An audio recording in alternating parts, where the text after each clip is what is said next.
Hi, I'm Dr. Karyn Staples, and welcome to this Lumbar Fusion friendly mobility routine. It's important to keep our joints mobile, but even more important to keep them mobile for somebody that's had a fusion.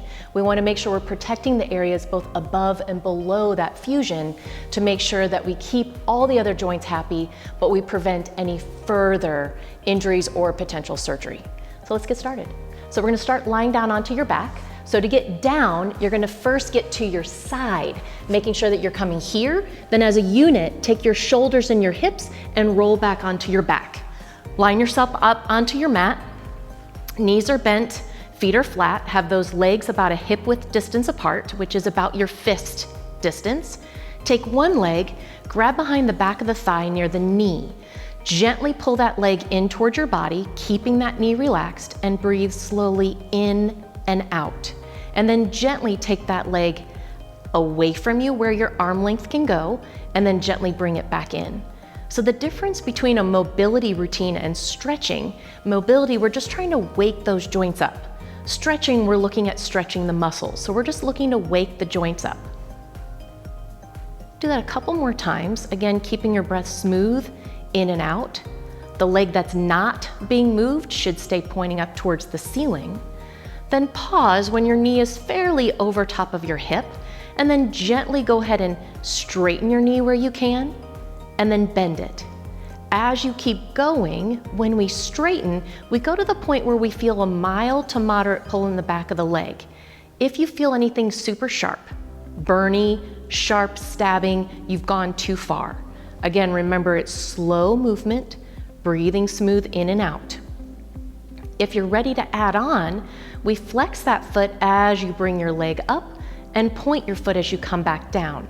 If you notice any increased strain anywhere, go back to doing it without the foot movement. A few more times on this. Still keeping that breath smooth.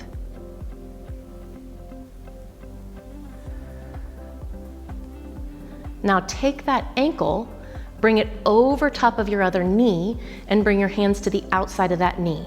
You're gently gonna bring it across your body and then gently push it away. Again, we're looking for that range of motion in that hip joint right here. The ball of the hip moving in the socket. We're keeping your pelvis from moving along. And if you feel any pinching in the front of your hip, it means your hip muscles are trying too hard to help you. So just relax that area down, or take your fingers and push a little bit onto that area just to remind your body you just want that area to relax. A few more here.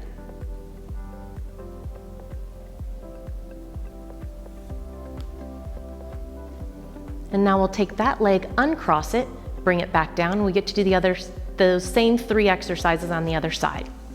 So we grab behind the back of the knee, non-moving knee is straight on up, and just bring that leg in where you can and let it go away. And again, same thing that I said on the other side, that if you feel any pinching in here, you can use your hand to kind of push down and in a little bit, because we don't want to feel that pinching in the front of the hip. We just want to feel the fact that the leg is coming in and gently reaching away. You should not feel any strain in your lower back. If you do, check to make sure your back isn't too arched like what I'm doing now. We want to try to make sure that rib cage and that pelvis stay anchored. On the next one, just let your knee stay over top of your hip and gently straighten the knee and then bend. Again, just keeping your leg nice and steady. Looking for that mobility, that movement of the joint, movement of the tissue. As you feel able, go ahead and flex your foot and then bring it up, point your foot and bring it back on down. When we add that foot flex, we're doing a little bit of nerve mobility for the nerves that go down the back of your leg. Primarily the one that most people know is the sciatic nerve. Again, nothing should be sharp or burny or stabby. If you feel that, do not do the foot movement.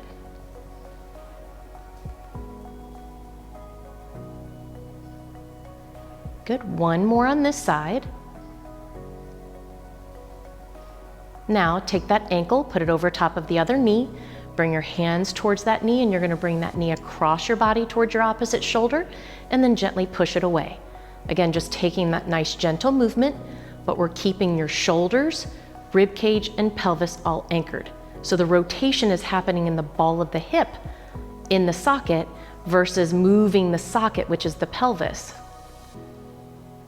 Still breathing smoothly in and out.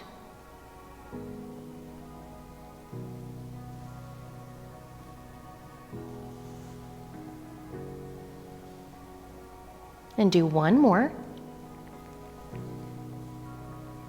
Good, now we'll take that leg, bring it down. Now walk your feet out, so your feet are gonna be towards the edges of your mat. Your hands are gonna come down by your side.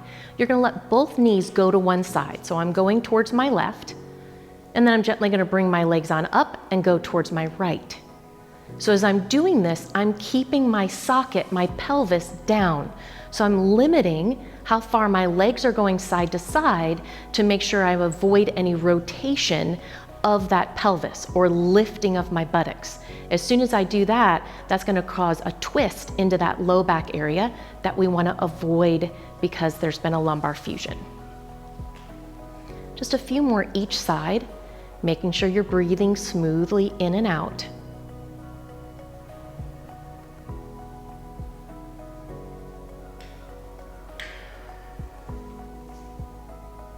And then we pause. Now I'll bring my legs together, and now we're gonna roll over onto our hands and knees. To get there, you're gently gonna slide your body over towards one side of the mat to give you plenty of room. Then you roll like a log to your side. So shoulders, rib cage, and pelvis all go together. Gently push yourself up. Notice how I'm lifting my waist. So I'm pushing myself up using my arms, bringing my hands, and then lifting my legs to come onto my hands and knees. So once I'm on my hands and knees, the first thing is I want those hands nice and wide, middle fingers pointing forward, elbow creases lining up with my thumb.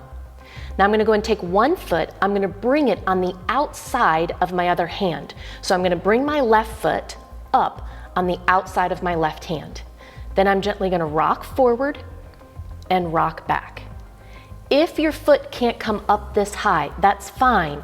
Only go up as far as you can. As I'm rocking, again, it's not to put strain on my wrists, it's keeping my back nice and flat and level as I allow this movement, again, ball of the hip moving in the socket and just rocking back and forth. Feeling a little bit of a stretch in my left back of the thigh buttocks area is what I'm going for here. Again, nothing should be sharp. It should be a mild to moderate rubber band pull. Then I'm gonna go ahead and bring that leg back down. Notice as I go to move this leg, I've kept this space between my armpit and my hip area as I bring my leg back. So any shortening of the space between my rib cage and my pelvis puts more strain onto that low back area. Now I'm gonna move my right foot to the outside. I'm anchored on my left. I've got my right foot, gently going and shifting on forward and coming on back. And my shift is my whole body. Everything is moving together as a unit. Breath is still smooth, in and out. You can breathe in and out through your nose. You can come in through your nose and out through your mouth.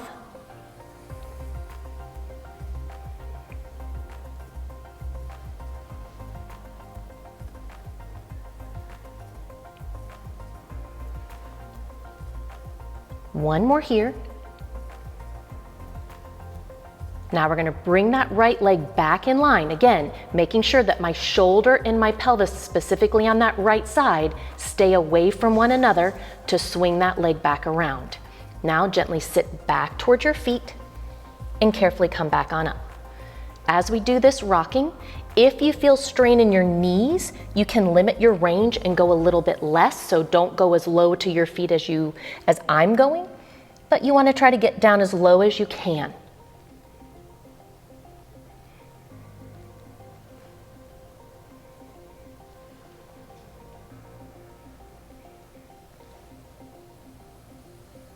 One more here. Now from here, we're gonna go ahead and do a little bit of rotation. And I said at the beginning that rotation wasn't the best thing for somebody with a lumbar fusion. What I want you to remember is most of our rotation should happen in that rib cage mid-back area, and that's what we're focused on. So I'm gonna take my left hand, gently reach it just past my right. So I'm just barely turning and looking towards my right. then I come back. Then I'm going to do the same thing with the right. Do a little bit of a thread, and then come back. Thread it, and come back. Noticing that the space between my rib cage and my pelvis, right on this side, stays the same. I've avoided putting more pressure or bringing them closer towards one another.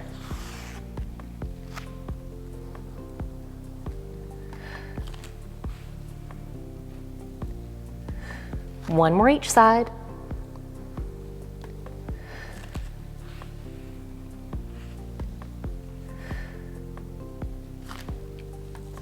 And thank you for joining me for the Lumbar Fusion mobility routine.